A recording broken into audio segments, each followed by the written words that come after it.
तो आपने ज़ॉम्बी मानवा तो काफ़ी पढ़ी होगी, जहां मेन कैरेक्टर अपनी सिस्टम या मैजिक यूज़ करके ज़ॉम्बीज का सामना करता है। लेकिन क्या आपने कभी यह सोचा है कि कोई ऐसा बंदा जिसके पास किसी भी तरह की सिस्टम या पावर ना हो, वह ज़ॉम्बी से कैसे लड़ेगा? क्योंकि आज की इस कहानी का मेन कैरेक्टर भी कुछ ऐसा ही है। तो चलिए देखते हैं कि एक कॉमिक आर्टिस्ट अपनी फैमिली और चाहने वालों को ज़ॉम्बी अपोकलिप्टो तरता हुआ दिखाई देता है। लेकिन यहाँ पे कुछ भी नॉर्मल नहीं था, क्योंकि वहाँ सीढ़ियों में किसी इंसान के कटे हुए बॉडी पार्ट्स पड़े हुए थे और उसके चारों तरफ की दीवारें भी खून से सनी हुई थी। वह थोड़ा और नीचे उतरता है तो उसे उसी इंसान की बॉडी पड़ी हुई मिलती है जो कि पूरी तरह से सड़ चुकी थी, लेकिन वो उसे इग्नोर करके आगे बढ़ने लगता है। थोड़ी देर बाद जब वो बिल्डिंग के नीचे पहुंचा तो उसे वहां एंट्रेंस पर किसी की परछाई दिखाई दी, लेकिन जैसे ही वह परछाई उसकी तरफ मुड़ती है उसे पता चलता है कि वह कुछ और नहीं बल्कि एक ज़ॉम्बी है। वो ज़ॉम्बी तुरंत ही इस बंदे पर हमला करने के लिए उसकी तरफ भाग के आने लगा, लेकिन वो ज़ॉम्बी उसे काट पाता उससे पहले ही उसने अपना हाथ बीच में कर दिया। अब यहाँ पर इस बंदे ने अपने हाथ पे मोटी सी किताबें बांध रखी थी, जिसकी वजह से वो ज़ॉम्बी उसे पूरी तरह से नहीं काट पाता। ये देखकर उस ज़ॉम्बी को और भी ज़्यादा गुस्सा आ जाता है और वह उसे और जोर से काटने की कोशिश करने लगता है, लेकिन तभी इस बंदे ने अपने दूसरे हाथ में पकड़े हुए चाकू से उस ज़ॉम्बी के सर पर वार कर दिया। इस अचानक हुए हमले से वो ज़ॉम्बी थोड़ा लड़खड़ा के पीछे हट गया, लेकिन उस बंदे ने बिना कोई वक्त गवाए फिर से उस ज़ॉम्बी की गर्दन पर वार कर दिया। अब यह वार इतना जोरदार था कि उस ज़ॉम्बी का पूरा सर ही उसके धड़ से अलग हो गया और इस तरह उस बंदे ने अपनी जान बचा ली। इसके बाद जब वो बिल्डिंग से बाहर निकला तो उसे सामने की तरफ लाल गाड़ी खड़ी हुई दिखी। उसने अपनी जेब से एक चाबी निकाली और भाग के उस गाड़ी की तरफ जाने लगा। वह गाड़ी में बैठा ही था कि अचानक से गाड़ी के बाहर एक ज़ॉम्बी आ गया और उसकी तरफ देखने लगा, लेकिन यहाँ पे उस ज़ॉम्बी की तो आंखें ही नहीं थी, जिस वजह से वह गाड़ी के अंदर बैठे हुए बंदे को नहीं देख पाया और वहां से आगे निकल गया। उस ज़ॉम्बी के जाने के बाद इस बंदे ने चैन की सांस ली और गाड़ी का रियर व्यू मिरर ठीक करने लगा और यहाँ पर हमें पहली बार इस बंदे की शक्ल दिखाई जाती है। ये बंदा और कोई नहीं बल्कि होता है हमारी इस कहानी का मेन कैरेक्टर लियांग जी। लियांग याद करने लगता है कि गाड़ी कैसे चलाई जाती है, क्योंकि उसे गाड़ी चलाने का ज़्यादा एक्सपीरियंस नहीं था। वो उसने ड्राइविंग स्कूल में जो भी सीखा था उसे याद करने लगा और थोड़ी देर बाद गाड़ी स्टार्ट करके वहाँ से निकल पड़ा। वो थोड़ा आगे बढ़ा ही था कि उसे सामने रास्ते में कुछ ज़ॉम्बीज दिखाई दिए, लेकिन उसने बिना हिचकिचाए उन ज़ॉम्बीज को अपनी गाड़ी से उड़ा दिया और आगे निकलने लगा। लेकिन तभी अचानक अपने सामने का नज़ारा देखकर वह हैरान रह गया। उसके माथे पर पसीना आने लगा, क्योंकि उसके सामने दूर दूर तक जहां तक नजर जाए वहां तक बस ज़ॉम्बीज ही ज़ॉम्बीज थे। थोड़ी देर सोचने के बाद उसने मन ही मन कुछ डिसीजन लिया और अपने पैर से एक्सीलेटर को पूरा दबा दिया, जिसकी वजह से उसकी गाड़ी पूरी तेजी से उन ज़ॉम्बीज के झुंड की तरफ जाने लगी। लेकिन ज़ॉम्बी से टकराते ही उसकी गाड़ी के आगे के शीशे टूटने लगे। जैसे जैसे और ज़ॉम्बीज टकराते जा रहे थे वैसे वैसे उसकी गाड़ी के शीशे और तेजी से टूट रहे थे और थोड़ी देर बाद आखिरकार उसकी गाड़ी का आगे का शीशा पूरी तरह से टूट गया और एक ज़ॉम्बी तो बिल्कुल उसके मुंह के सामने आ गया। ये सारा शोर शराबा देखकर वहां पर और भी बहुत सारे ज़ॉम्बीज इकट्ठा हो गए, जिसकी वजह से लियांग की गाड़ी पूरी पलट गई। अब हाल ये था कि ज़ॉम्बीज ने पलटी हुई गाड़ी को चारों तरफ से घेर रखा था और एक ज़ॉम्बी बिल्कुल उसके मुंह के सामने उसे काटने की कोशिश कर रहा था। तभी लियांग जोर से चिल्लाया कि वो यहाँ नहीं मर सकता। फिर सीन शिफ्ट होता है और हमें कुछ महीनों पहले की कहानी दिखाई जाती है। शहर का नाम था तियानान सिटी। अपना एमसी लियांग जे आराम से उठने के बाद ब्रश कर रहा था, तभी उसे पीछे से किसी ने आवाज़ लगाई। उसने पीछे मुड़ के देखा तो उसकी वाइफ, जिसका की नाम होता है यून, उनकी बेटी केयर को गोद में लिए खड़ी थी। यून ने उससे कहा कि सोसाइटी में नीचे कुछ शोर शराबा हो रहा था और साथ ही बहुत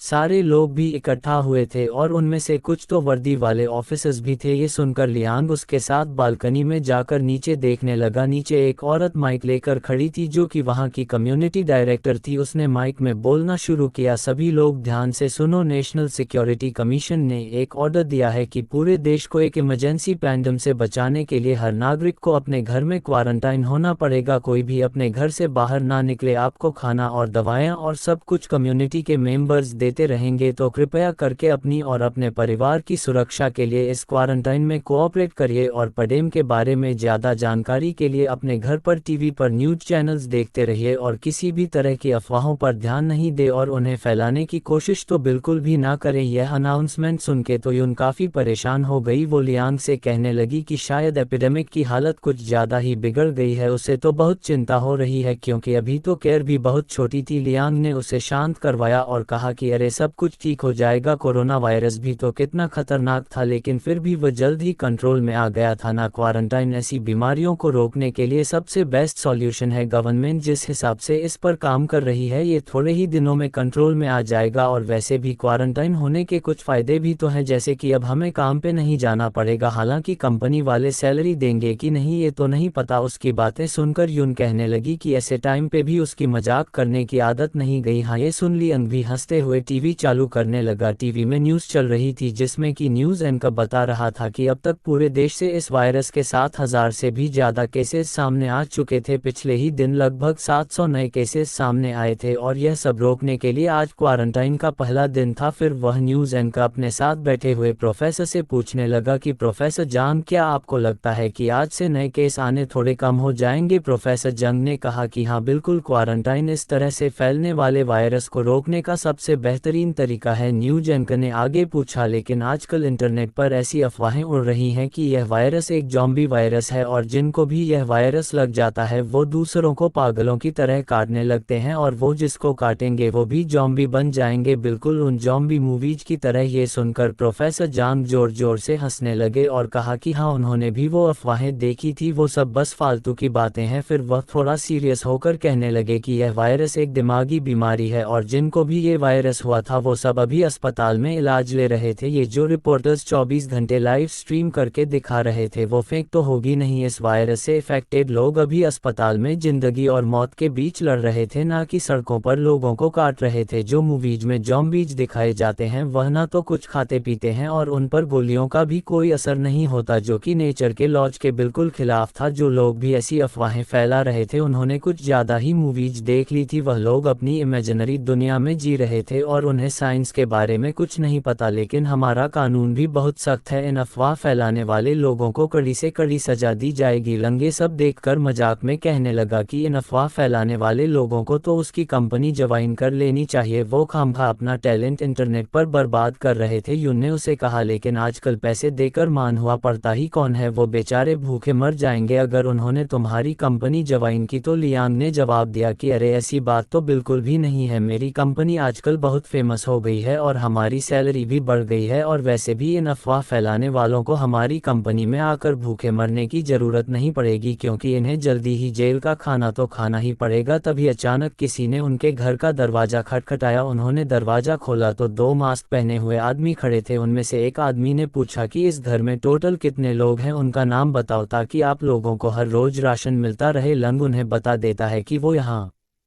अपनी बीवी और बेटी के साथ रहता था। वो आदमी ने ये सब नोट कर लिया और लंग को एक कार्ड पकड़ा के कहा कि वो लोग हर 2 दिन में खाना पहुंचा देंगे। अगर आपको कोई और मदद चाहिए तो इस कार्ड पर दिए गए नंबर पर कॉल कर देना। अगले दिन सुबह लियांग आराम से सोकर उठा। उसने यून से कहा कि अब तो वह जितना चाहे उतनी देर तक सो सकता था, क्योंकि ना तो काम पर जाने का कोई टेंशन था और खाना भी घर पर आ जाता था। ऐसा लग रहा था कि आखिरकार इतने साल टैक्स भरने का कुछ तो फायदा हुआ। पर यून काफ़ी उदास थी। उसने कहा कि पिछले कुछ दिनों से ऐसा लग रहा था कि मानो वो लोग जेल में बंद हो कर भी बाहर जाने की जिद पकड़ के बैठी थी। अब क्या करें? तभी कैर वहां आ गई और कहने लगी कि पापा बाहर जाना है। ये सुनकर लियांग ने प्यार से उसका सिर सहलाया और कहने लगा कि बेटा अभी हम बाहर नहीं जा सकते, क्योंकि इस वक्त बाहर एक बीमारी फैली हुई है और अगर तुम्हें वो बीमारी लग गई तो तुम्हें इंजेक्शन लगवाना पड़ेगा। अब बताओ क्या तुम्हें इंजेक्शन लगवाना है? कैर कहने लगी कि ना नहीं लगवाना। लियांग उसे देखकर मुस्कुराने लगा और कहा कि चलो कैर अभी मैं तुम्हारे लिए टीवी पर कार्टून लगाता हूं। और इतना कह के उसने टीवी चालू कर दिया। टीवी पे हमें वही 2 एंकर और प्रोफेसर दिखते हैं जो कि बता रहे थे कि उनके पास एक बहुत ही अच्छी खबर थी। पिछले दिन पूरे देश से इस वायरस का एक भी केस सामने नहीं आया। इससे साबित होता है कि यह वायरस अब कंट्रोल में आ चुका है। ये खबर सुनकर लियांग कहने लगा कि अब ये वायरस कंट्रोल में आ ही चुका है तो क्वारंटाइन भी जल्दी खत्म हो जाएगा। और यून भी खुश थी कि चलो आखिरकार यह वायरस कंट्रोल में आ ही गया, क्योंकि पिछले कुछ दिन तो उससे बहुत मुश्किल से कटे थे। तभी अचानक से टीवी की स्क्रीन डिम हो गई और फिर तुरंत ही टीवी बंद हो गया। ये देखकर लंग स्विच बोर्ड चेक करने लगा, लेकिन मेन स्विच तो बिल्कुल ठीक था। उसने सोचा कि शायद बिजली गई है। जब वो लोग बालकनी में गए तो वहां पर और भी कई सारे लोग घरों से निकल कर बाहर आ चुके थे। उनमें से किसी आदमी ने लंग से पूछा कि क्या तुम्हारे घर पर बिजली है? लंग ने उसे न में जवाब दिया। तभी नीचे बैठा एक ऑफिसर माइक में बोलने लगा। उसने कहा कि यह बस बिजली का एक टेम्पररी कट है और बिजली जल्द जल्द ही वापस आ जाएगी। तो सब लोग शांत होकर आराम से बैठे, तभी वहां पर 2-3 लोग सीढ़ियां उतरकर नीचे आ गए। ये देखकर वो ऑफिसर उन्हें बताता है कि अभी क्वारंटाइन खत्म नहीं हुआ, इसलिए वह लोग अभी के अभी वापस अपने घर पर चले जाएं। लेकिन वह तीनों बंदे भी वापस जाने के मूड में नहीं थे। उनमें से एक आदमी ने कहा कि वायरस तो वैसे भी कंट्रोल में आ ही चुका है और इसलिए क्वारंटाइन भी जल्द ही खत्म हो जाएगा। वह लोग इतने दिनों से घर में रहकर ऊब चुके थे तो उन्हें बस थोड़ी खुली हवा खानी थी। तभी कैर धुआं धुआं बोलकर चिल्लाने लगी। जब लियांग ने वहां देखा तो पास ही की बिल्डिंग के पीछे से काला धुआं उठ रहा था। वहीं नीचे की ओर 2 ऑफिसर्स ने उन आदमियों पर बंदूक तान दी थी। माइक वाला ऑफिसर कहता है कि अब तक हमें क्वारंटाइन खत्म होने का कोई भी आदेश नहीं मिला, इसलिए तुम लोग अभी के अभी वापस अपने घर चले जाओ, वरना हमें तुम लोगों को जबरदस्ती क्वारंटाइन में डालना पड़ेगा। तभी अचानक कहीं से गोलियां चलने की आवाज आने लगी, जिसे सुनकर नीचे खड़े सब लोग चौंक गए। माइक वाला ऑफिसर पूछने लगा कि यह गोलियों की आवाज कहां से आ रही थी, लेकिन किसी को भी इस बात का कोई अंदाजा नहीं था। गोलियों की आवाज लगातार आई ही जा रही थी, जिन्हें सुनकर लियांग युन और कैर को प्रोटेक्ट करने के लिए उनके आगे आ गया। तभी अचानक पीछे की गली से एक बंदा दौड़ते हुए आया, जिसे देखकर सब लोग उस तरफ देखने लगे। तभी वह बंदा अपने घुटनों पर बैठ गया और तुरंत ही मुंह के बल जमीन पर गिर गया। ये सब देखकर किसी को भी कुछ भी समझ में नहीं आ रहा था। तभी अचानक उसी गली से एक बहुत बड़ा झुंड भाग के सामने आ गया। उस झुंड के थोड़ा आगे आते ही सबको पता चल गया कि यह तो एक ज़ॉम्बीज़ का झुंड था। ये देखकर नीचे खड़े सब लोग डर के मारे सीढ़ियों की तरफ भागने लगे। वो लोग अपना पूरा जोर लगाकर भाग रहे थे, लेकिन तब तक वो ज़ॉम्बीज़ एक ऑफिसर के काफ़ी पास आ गए। वह अपनी गन से एक ज़ॉम्बी पर गोलियां चलाने लगा, लेकिन उस पर गोलियों का कोई असर नहीं होता और वह आगे आकर उस ऑफिसर की गर्दन पर काट लेता है। उसके पीछे एक के बाद एक कई सारे और ज़ॉम्बीज़ भी उस ऑफिसर को पकड़कर काटने लगे। वो ऑफिसर अभी भी अपनी गन से गोलियां चलाए जा रहा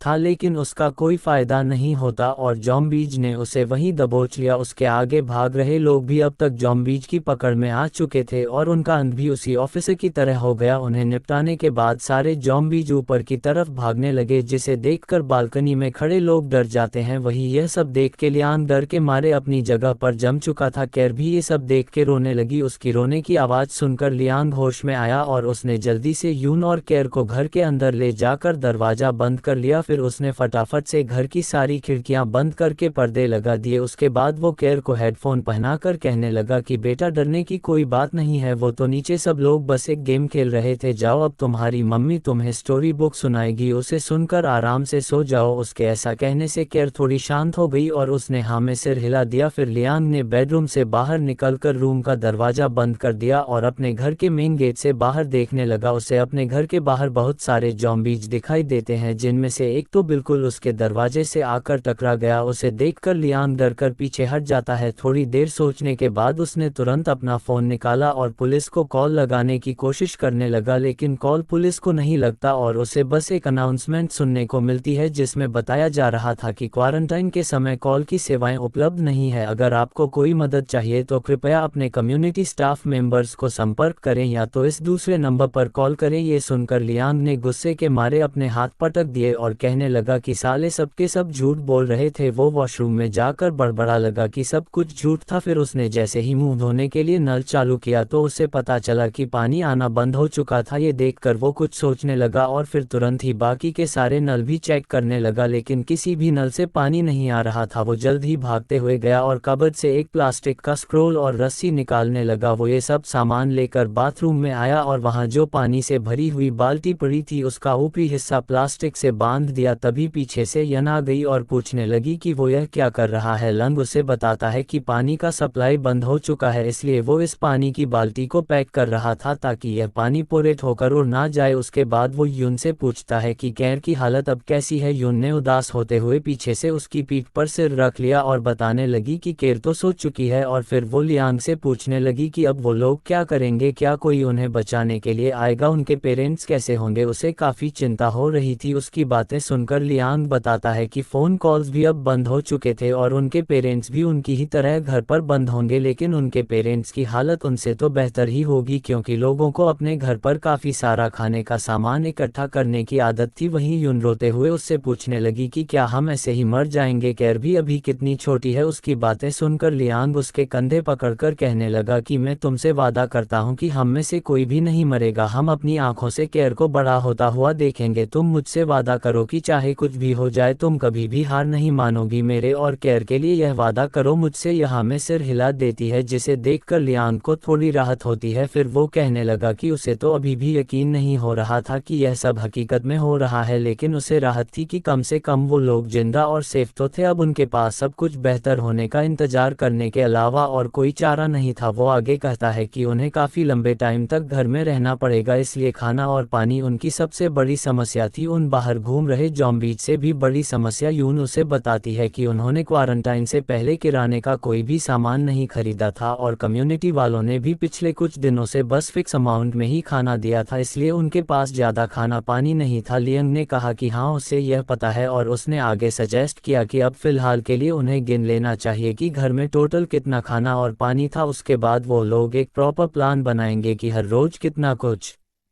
खाना है, जिससे कि वह लंबे टाइम तक खाना चला पाए। फिर वह दोनों ही घर में रखा सारा खाने का सामान एक जगह इकट्ठा करने लगे। यह उसे बताती है कि पिछली बार उन्होंने काफ़ी सारा बच्चों का फॉर्मूला खरीदा था क्योंकि उस पर सेल लगी हुई थी, तो अभी उनके पास उसके टोटल 11 बचे थे जो कि 2 महीनों के लिए काफ़ी थे। वहीं लियांग पीछे नोटबुक में ये सब कुछ लिखे जा रहा था। वो आगे बताती है कि उनके पास कुछ चावल, बीन्स एंड कॉर्न्स और कुछ काले चावल भी पड़े थे जिनसे कि दलिया बनाया जा सकता था। इसके अलावा उनके पास कुछ ड्राई नूडल्स, इंस्टेंट नूडल्स और कुछ अंडे भी पड़े थे। और ऐसे करते हुए वह लोग एक के बाद एक घर में रखा सारा खाने का सामना लिख लेते हैं। उसके बाद लंग एक टॉवल लेकर उसे फ्रिज के दरवाजे के बीच में लगा देता है। वो यन से कहता है कि फ्रिज का दरवाज़ा पूरी तरह से बंद मत करना क्योंकि जब आसपास की हवा फ्रिज के अंदर जाएगी तो उसे पानी बनेगा। उसकी बात सुनकर यून पूछती है कि क्या तुम इस टॉवल की मदद से पानी इकट्ठा करोगे। लियांग ने उसका हाँ में जवाब दिया और कहा कि हमारे पानी के जग में बस 6 लीटर पानी और बाथरूम में आधी बाल्टी नल का पानी बचा है। गैस का सिलेंडर करीब आधा भरा हुआ था। हमें ऐसी चीज़ें पहले खा लेनी चाहिए जो कि लंबे टाइम तक रखी नहीं जा सकती, जिस खाने को पकाने की ज़रूरत ना हो और जिसे लंबे टाइम तक रखा जा सके, जैसे कि बिस्किट। उसे हम सबसे मुश्किल हालातों के लिए बचा कर रखेंगे। राइस और नूडल्स को पकाने के लिए पानी की ज़रूरत पड़ेगी, लेकिन हमारे पास बस 10 लीटर जितना ही पानी बचा है जो कि मुश्किल से कुछ दिनों तक चलेगा। तभी अचानक से लियांग को कुछ याद आता है और वह खुश होते हुए कहता है कि अरे हाँ, मैं तो भूल ही गया था कि हमारे पास 40 लीटर पानी और भी है। फिर वो यून को बाथरूम की ओर ले जाता है और गीज़र की तरफ इशारा करके कहता है कि उस गीज़र के वाटर स्टोरेज के अंदर पानी भरा होगा क्योंकि जब पानी का सप्लाई नहीं होता तब इस स्टोरेज के अंदर से पानी बाहर नहीं निकल सकता। बस इस ठंडे पानी का वॉल्व बंद करके ये सेफ्टी वॉल्व चालू करो और पानी बाहर आने लगेगा। ये देखकर यून भी काफ़ी खुश हो जाती है और कहती है कि इसका मतलब हमारे पास कुल मिलाकर 50 लीटर जितना पानी है। फिर तो हम चावल को आराम से पका पाएंगे और इस सीज़न में तो बारिश भी होगी तो हम बारिश का पानी भी इकट्ठा कर सकेंगे। उसे सुनकर लियांग भी काफ़ी खुश हो जाता है और यून से कहता है कि यह तुमने सही बात कही, तुम बेस्ट हो। और फिर वो एक दूसरे की आंखों में देखने लगते हैं जैसे कि उन्हें कोई नई उम्मीद मिल गई हो। वहीं हमें बाहर का सीन दिखाया जाता है जहां हज़ारों की तादाद में ज़ॉम्बीज़ यहाँ वहाँ घूम रहे थे। बीच बीच में कहीं से किसी के चिल्लाने की या तो गन की या तो फिर कुछ फटने की आवाज़ें आ रही थी, जैसे कि वो आवाज़ें बिल्डिंग के अंदर रह रहे लोगों को याद दिला रही हो कि यह जो कुछ भी हो रहा है वो हकीकत है, ना कि कोई सपना। जैसे जैसे ये वायरस फैलता जा रहा था वैसे वैसे रोज़मर्रा की छोटी मोटी मुश्किलें अब लोगों के लिए कोई मायने नहीं रखती थी। कुछ मायने रखता था तो वो थी बस जिंदा रहने की चाह। लेकिन जैसे जैसे एक एक के बाद एक दिन बीतते जा रहे थे वैसे वैसे कुछ लोगों के पास खाना और पानी खत्म होने लगा, पर फिर भी जिंदा रहने की चाह के चलते वो थोड़ी सी उम्मीद के लिए भी अपनी जान जोखिम में डाल रहे थे। तभी हमें एक आदमी दिखाया जाता है जो कि हाथ में एक छोटा सा डंडा लेकर तेजी से सीढ़ियां उतरते हुए आगे की तरफ भाग रहा था। उसके पीछे एक ज़ॉम्बी पड़ा होता है जिसे देखकर आसपास के ज़ॉम्बीज भी उस पर हमला करने के लिए आने लगे। देखते ही देखते ज़ॉम्बी उस आदमी को पकड़कर काटने लगे और वो बस चिल्लाता रह गया। वहीं एक छोटा सा लड़का जो कि यह सब बालकनी से देख रहा था वो रोते हुए जोर से चिल्ला के अपने पापा को बुलाता है, लेकिन वो आदमी कुछ नहीं कर पाता और रोते हुए बस इतना कह पाता है कि बेटा तुम्हें जिंदा रहना होगा। ये देखकर वो बच्चा काफ़ी दुखी हो जाता है और अपने पापा को याद करने लगता है। ऐसे ही एक रात गुजर जाती है और हमें दूसरा दिन दिखाया जाता है। वो आदमी अब एक ज़ॉम्बी बन चुका था और वो बच्चा अभी भी बालकनी में बैठे हुए नीचे देख रहा था। तभी एक कांच की बोतल सीधा उस आदमी के सर पर आके लगती है और उसके सर से खून निकलने लगता है। ये देखकर वो बच्चा चिल्ला के अपने पापा का नाम लेता है और रोने लगता है। वो अपने पास वाली बालकनी में देखता है तो 3 लोग वहां पर शराब पीते हुए मजे कर रहे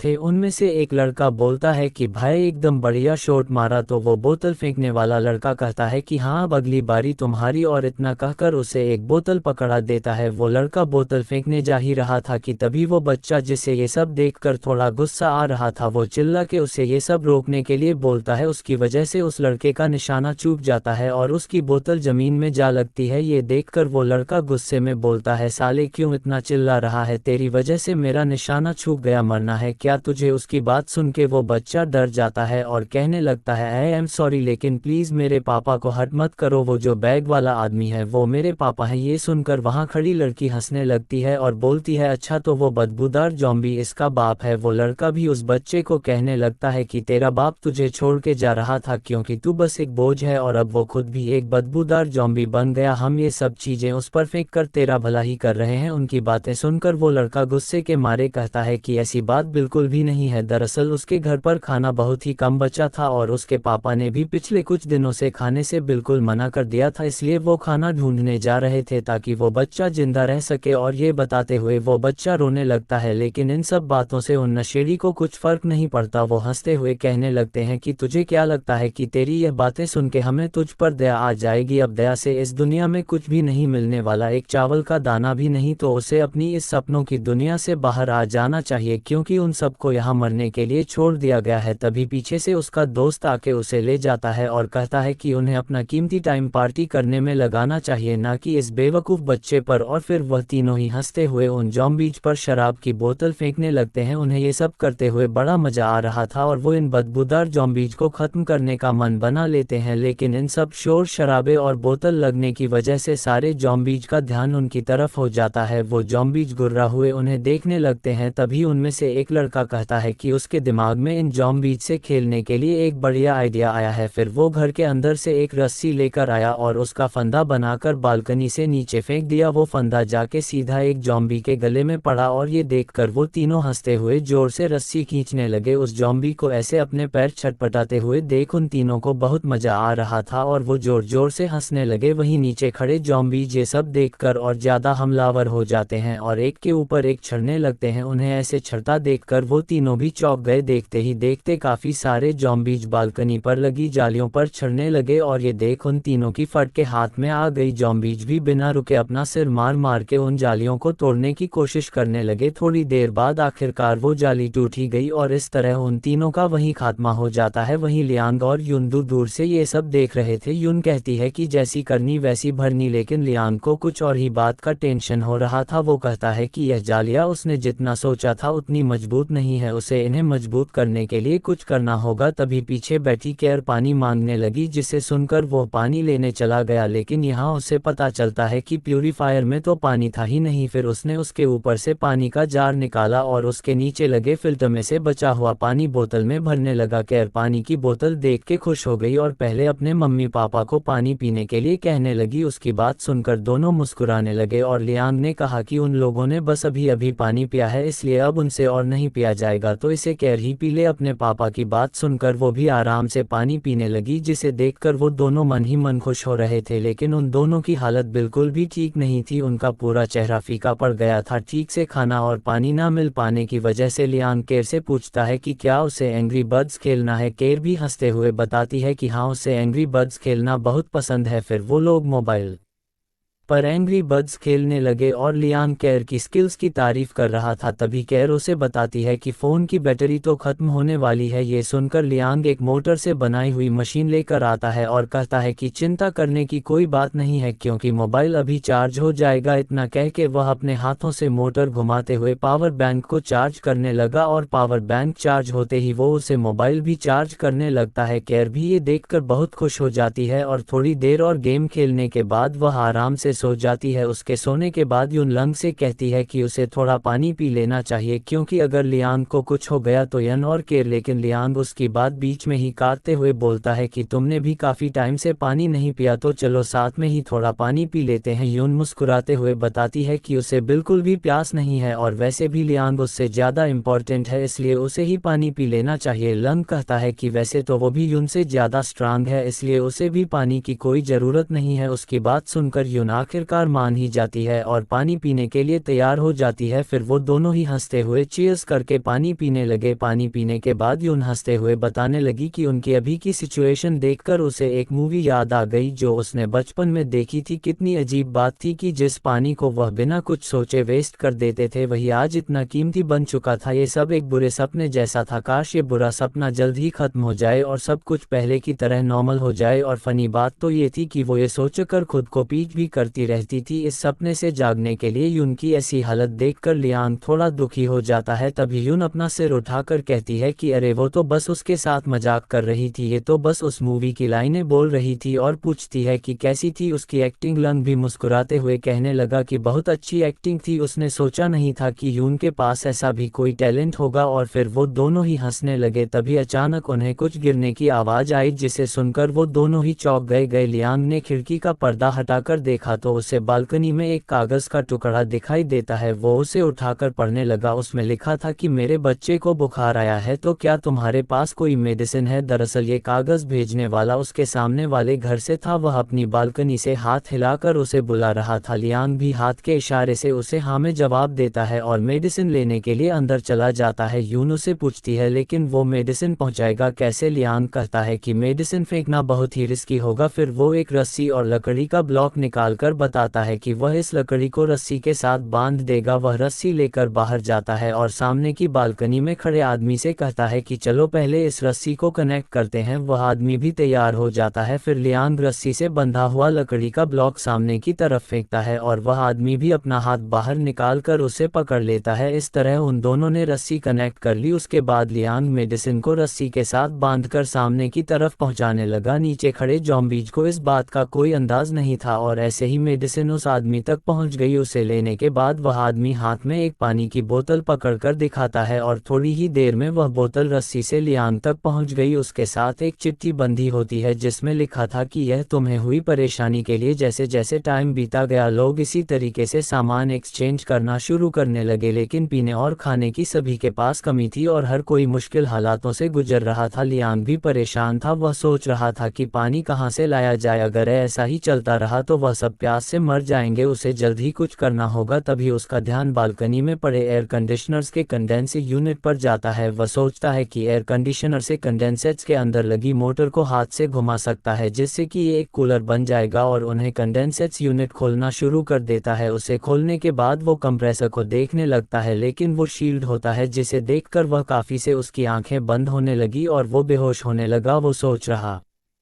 था कि क्या वो मर रहा है, क्या मौत ऐसी फील होती है। नहीं, वो मर नहीं सकता, ऐसे तो बिल्कुल भी नहीं। पानी चाहिए उसे। तभी यून उसे बोतल से पानी पिलाती है जिसे पीकर वह होश में आने लगा। पानी देखकर वो अचानक से उठ बैठता है और पूछता है ये पानी। यून पूछती है कि क्या हुआ तो वो चिल्ला के बोलता है कि यह क्या किया तुमने, ये हमारी आखिरी पानी की बोतल थी। यूनन भी गुस्से से कहती है कि पानी बचाने का क्या ही मतलब, अगर इंसान ही मर जाए, अगर उसे मरना है तो वो साथ में मरेंगे, क्योंकि वो नहीं चाहती थी कि उनमें से कोई पहले चल बसे और दूसरे को पीछे शोक मनाने के लिए छोड़ जाए। तभी उन्हें दरवाजे पर नॉक होने की आवाज़ आती है। वो दोनों उठ के दरवाजे के पास गए और लियांग बाहर देखने लगा। बाहर एक लेडी खड़ी हुई पूछ रही थी कि क्या कोई अंदर है। लंग पूछता है कि उसे क्या काम है तो वो लेडी बताती है कि उसने बहुत सारा खाना और पानी बचा के रखा था लेकिन काफ़ी सारे ज़ॉम्बी होने की वजह से वो पहले ये दे नहीं पाई, तो अभी उसके पास उन लोगों के लिए खाना और पानी नहीं है। यून उस लेडी की बात सुनकर काफ़ी ज़्यादा खुश हो गई और दरवाज़ा खोलने लगी, लेकिन तभी लियांग ने उसे ऐसा करने से रोक लिया और उसे शांत रहने को कहा। उसे ऐसा करते देख यून कंफ्यूज हो गई। लंग फिर बाहर खड़ी लेडी से बोलता है कि उनके पास भी काफ़ी सारा खाना और पानी था तो उन्हें इसकी कोई ज़रूरत नहीं है। आपने हमारे लिए इतना सोचा उसके लिए शुक्रिया, लेकिन अभी वो लोग थोड़े खतरनाक टाइम से गुजर रहे थे इसलिए वो दरवाज़ा नहीं खोलेगा। उसकी बात सुनकर वो लेडी वहाँ से चली गई। यून लंग से उसके ऐसा करने का कारण पूछती है तो लंग जवाब देता है कि ठीक से सोचो, क्या उसे सही में लगता है कि कोई उन्हें मुफ्त का खाना देगा। ऐसे हालातों में ये सुन यून भी सोच में पड़ गई और पूछने लगी कि क्या उसके कहने का मतलब है कि वो लोग, लेकिन वह आगे कुछ नहीं बोल पाती और वह दोनों वही निराश होकर बैठ जाते हैं। तभी उन्हें किसी की जोर से चिल्लाने की आवाज़ आती है जो कि मदद मांग रहा था और मदद कह के चिल्ला रहा था, लेकिन उन दोनों के पास बैठे रहने के अलावा और कोई ऑप्शन नहीं था। वहीं दरवाजे के बाहर हमें दिखाया जाता है कि वो लेडी अपने हस्बैंड के साथ एक आदमी की बॉडी ले जा रही थी। वो उस बॉडी चाबी को लेकर उनके सामने वाले घर में जाने लगे और फिर वो लेडी दरवाज़ा बंद करने ही वाली थी कि वो रुक गई और बाहर निकलकर लियांग के घर की तरफ आने लगी। वो उनके दरवाजे के सामने चाकू लेकर गुस्से से कहने लगी कि खुद को ज़्यादा स्मार्ट मत समझना, वो जल्द ही उन्हें भी खा जाएगी। और इतना कह के वो वापस चली गई। लंगन से कहता है कि उसे इग्नोर करो, वो बस ब्लफ कर रही है, वो अपनी ऐसी घटिया हरकतों से और लोगों को फंसाने की कोशिश करेगी। और फिर वो दोनों वहीं बैठकर अभी जो कुछ भी हुआ उस बारे में सोचने लगे। अगले दिन लियांग केयर को जो भी थोड़ा बहुत पानी बचा था वह दे देता है और वह उसे पीने लगी। उसे ठीक देखकर लियांग और यून दोनों ही खुश थे, लेकिन बोतल में ज़्यादा पानी नहीं था तो केयर और पानी मांगती है। लियांग उसे समझाते हुए कहता है कि उसे थोड़ा और सहन करना होगा क्योंकि उनके घर का पानी का सप्लाई कट हो चुका था और अभी ज़्यादा पानी नहीं बचा था। जब पानी आ जाएगा तब वह जितना मर्जी पी सकती है। केयर भी मुस्कुराते हुए मान जाती है और कहे कि वो प्यास सह लेगी। उसकी यह बात सुन यून बहुत ही बुरा फील कर रही थी। तभी उन्हें जोर जोर से कुछ टूटने की आवाज़ आने लगी। उन्होंने किचन में जाकर देखा तो कोई दूसरी तरफ से उनकी दीवार तोड़ने की कोशिश कर रहा था। ये देखकर लिया काफ़ी परेशान हो गया। उसे पक्का यकीन था कि यह वही लेडी है, वह अभी भी अपनी घटिया हरकतों से बाज नहीं आए और अब वो दीवार तोड़कर उनके घर में घुसना चाहती थी। लियांग यन से केयर को लेकर बेडरूम में जाने को और दरवाज़ा अंदर से बंद कर लेने को बोलने लगा। उसने कहा कि चाहे कुछ भी हो जाए लेकिन वो बाहर ना आए। यन उसकी लड़ने में मदद करना चाहती थी लेकिन लियांग उसे मना कर देता है और बताता है कि उसके वहाँ होने से वो बस डिस्टर्ब हो जाएगा और वैसे भी वो केयर को कुछ ऐसा नहीं देखने दे सकता जिससे उसे सदमा लगे। यून उसे कहती है कि वो उसकी परमिशन के बिना नहीं मर सकता और फिर वो केयर को लेकर बेडरूम में चली जाती है। वहीं लियांग कुछ सोचता है और फिर वह कुछ सामान इकट्ठा करने लग गया। उसने एक किताब अपनी टी शर्ट के अंदर डाल दी और अपने हाथ पर भी टेप की मदद से किताब बांध ली। इसके साथ ही उसने अपनी पीठ पीछे एक चाकू और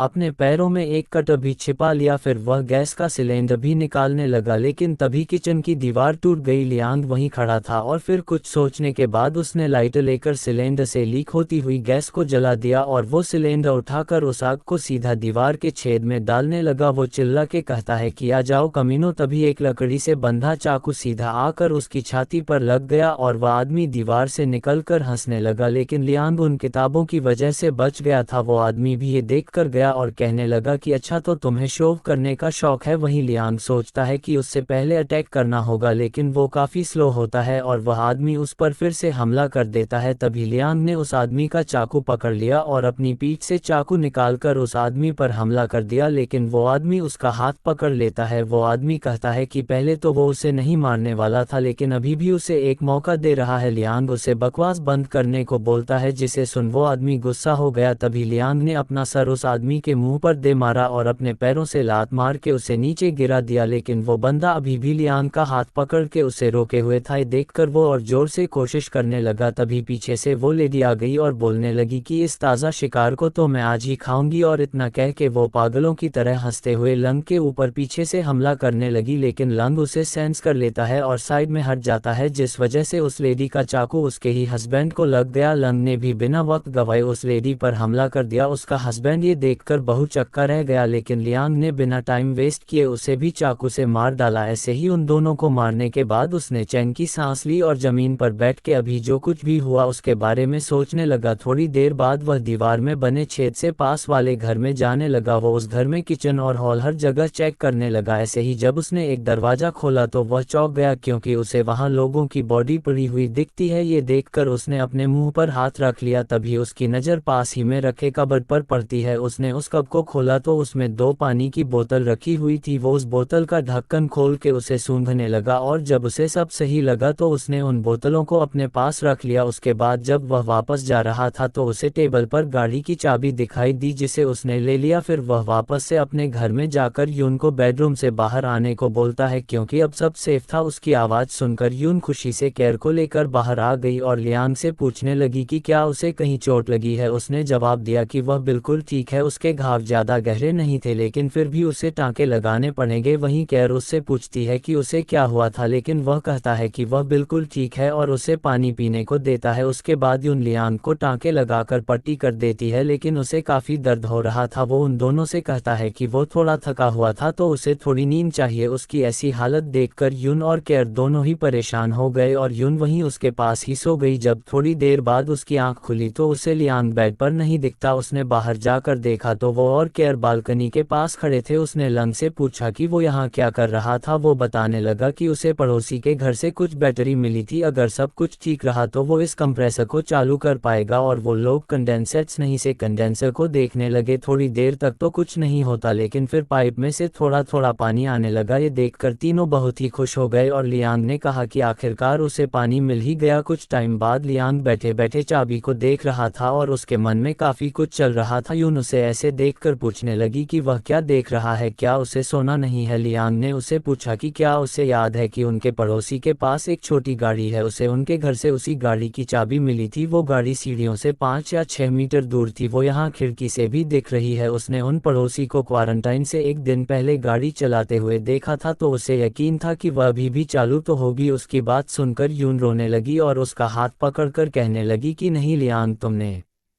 मुझसे वादा किया था कि तुम ऐसा कुछ नहीं करोगे। क्या तुम भूल गए उस लड़के को कितनी तकलीफ हुई थी जब उसने अपने पापा को ज़ॉम्बी बनते हुए देखा था? क्या तुम मुझे और केयर को भी वैसे ही हालत में देखना चाहते हो? उसे ऐसे देख लियांग सोच में पड़ जाता है और कहता है कि उनके पास अब ज़्यादा खाना नहीं बचा था और पानी भी बस 3 दिन चल सके उतना ही बचा था। भूख से मरना ज़ॉम्बी बनने से तो अच्छा ही था, लेकिन वह ये नहीं देख सकता। वह बिना कुछ किए यूनन और केयर को धीरे धीरे मरते हुए नहीं देख सकता। उसे कोशिश करनी ही होगी, भले ही उम्मीद कम हो, वरना वो खुद को कभी माफ नहीं कर पाएगा। और वैसे भी अब नीचे काफी कम ज़ॉम्बीज थे। अगर किस्मत अच्छी रही तो गाड़ी तक उसे कोई भी ज़ॉम्बी नहीं मिलेगा, और अगर ज़ॉम्बी मिल भी गए तो वो गाड़ी तक थोड़ी बहुत तैयारी जैसे कि मोटे विंटर क्लोथ्स और कुछ प्रोटेक्टिव गियर पहन के पहुंच सकता है। यन पूछती है लेकिन उसके बाद क्या तुम्हारे पास तो ड्राइविंग लाइसेंस भी नहीं है? लिया कहता है कि हाँ, तो क्या हुआ, किस बात का टेंशन, ट्रैफिक पुलिस तो होगी नहीं रोड पर, और वैसे भी उसने सेकंड ड्राइविंग टेस्ट पास कर ही लिया था और उसे कहाँ तक गाड़ी चलाना भी आता था। वह गाड़ी से पास ही के सुपरमार्केट जाएगा, क्योंकि क्वारंटाइन अचानक से हुआ था तो सुपरमार्केट में अभी भी काफी सारा खाना पानी होना चाहिए। वो उन्हें लेकर वापस आ जाएगा। यून भी उसका प्लान सुनकर सोच में पड़ गई और फिर रोते हुए उसने लंग को इजाजत दे ही दी। ऐसे ही रात बीत गई और दूसरा दिन निकल आया। लियांग स्वेटर, मफलर, ग्लव्स और हेलमेट पहन के रेडी हो रहा था। उसने अपने हाथ पर किताबें भी बांधी हुई थी। तीनों ने ही रोते हुए एक दूसरे को गले लगाया और फिर लियांग निकल पड़ा। करा पीछे से उसे जल्दी वास आने को कहती है। लियांग चाकू लेकर तेजी से सीढ़ियां उतरने लगा। उसके बाद सीन शिफ्ट होता है और हमें वही सीन दिखाया जाता है जहां से इस कहानी की शुरुआत हुई थी। लियांग की गाड़ी पलटी हुई थी जिसे चारों तरफ से ज़ॉम्बीज ने घेर लिया था। तभी गाड़ी की टंकी में से पेट्रोल लीक होने लगा और देखते ही देखते उसमें आग लग गई। लियांग भी अंदर से आग को देख रहा था। थोड़ी देर में आग और बढ़ गई, जिसे देखकर ज़ॉम्बीज गाड़ी से दूर भागने लगे। यह मौका पाकर लियांग जलते हुए कपड़ों के साथ ही गाड़ी से बाहर निकल आया और ज़ॉम्बीज के बीच से भागकर जाने लगा। वो तेजी से पास ही लगे टावर की तरफ भागा और उसके ऊपर चढ़ने लगा। उसे ऐसा करते देख ज़ॉम्बीज भी उसके पीछे चढ़ने लगते हैं। लियांग ने अपना जलता हुआ स्वेटर नीचे फेंक दिया और आगे जाकर केबल्स पर चलने लगा। कुछ ज़ॉम्बीज भी उसकी देखा देखी कर केबल्स पर उसके पीछे आने लगे। तभी लियांग ने थोड़ा उछल के केबल्स को अपने पैरों से जोर से हिला दिया, जिस वजह से कुछ ज़ॉम्बीज नीचे गिर गए। वो दूसरे टावर पर पहुंचते ही अपने चाकू की मदद से केबल को काटने लगा। केबल करते ही सारे ज़ॉम्बीज नीचे गिर गए। उसके बाद उसने केबल की मदद से आगे जाना जारी रखा। तभी उसकी नज़र नीचे खड़ी पुलिस कार पर पड़ी जिसका कि दरवाज़ा खुला हुआ था। वो उसे देख कुछ सोचता है और फिर बैलेंस बनाते हुए केबल पर चलने लगता है। जब वो गाड़ी के पास पहुंचा तो उसने झुककर दूसरा केबल पकड़ लिया और अपने हाथों के बल लटकने लगा। फिर वो जंप मार के सीधा गाड़ी पर कूद जाता है। लियांग बिना कोई वक्त गवाए सीधा गाड़ी में घुस गया, क्योंकि पीछे से ज़ॉम्बीज उसी की तरफ आ रहे थे। उसने फटाफट से गाड़ी स्टार्ट की और गर लगा के गाड़ी दौड़ा दी। ज़ॉम्बीज पूरी कोशिश करते हैं लेकिन वो गाड़ी को नहीं पकड़ पाते। लियांग तेजी से गाड़ी चला रहा था, लेकिन तभी अचानक उसकी नज़र रियर व्यू मिरर पर पड़ी। वो देख के उसके पसीने छूट गए, क्योंकि उसके पीछे की सीट में एक पुलिस वाला ज़ॉम्बी बना बैठा था। वो ज़ॉम्बी बिल्कुल उसके मुंह की तरफ काटने आ रहा था, लेकिन तभी लंग ने जोर से ब्रेक लगा दी। उसके अचानक ब्रेक लगाने से वो ज़ॉम्बी उड़ता हुआ गाड़ी का शीशा तोड़ के बाहर जा गिरा। फिर उसने वापस से गाड़ी चलाना शुरू किया, लेकिन उसकी गाड़ी के आगे बहुत सारे ज़ॉम्बीज खड़े थे। वो बिना गाड़ी रोके उन्हें टक्कर मारता हुआ आगे बढ़ने लगा, लेकिन तभी एक ज़ॉम्बी उसकी गाड़ी पर चढ़ गया। लियांग ने पास वाली सीट पर देखा तो वहां पर कटे हुए हाथ में गन पड़ी थी। उसने हाथ को गन से अलग किया और उसे उस ज़ॉम्बी के मुंह पर दे मारा। वो ज़ॉम्बी उस हाथ को पकड़कर खाने लगा, लेकिन तभी उसके सर में गोलियां लगी। लंगन से उस पर फायर कर रहा होता है। वो एक के बाद एक जो भी ज़ॉम्बी पास आए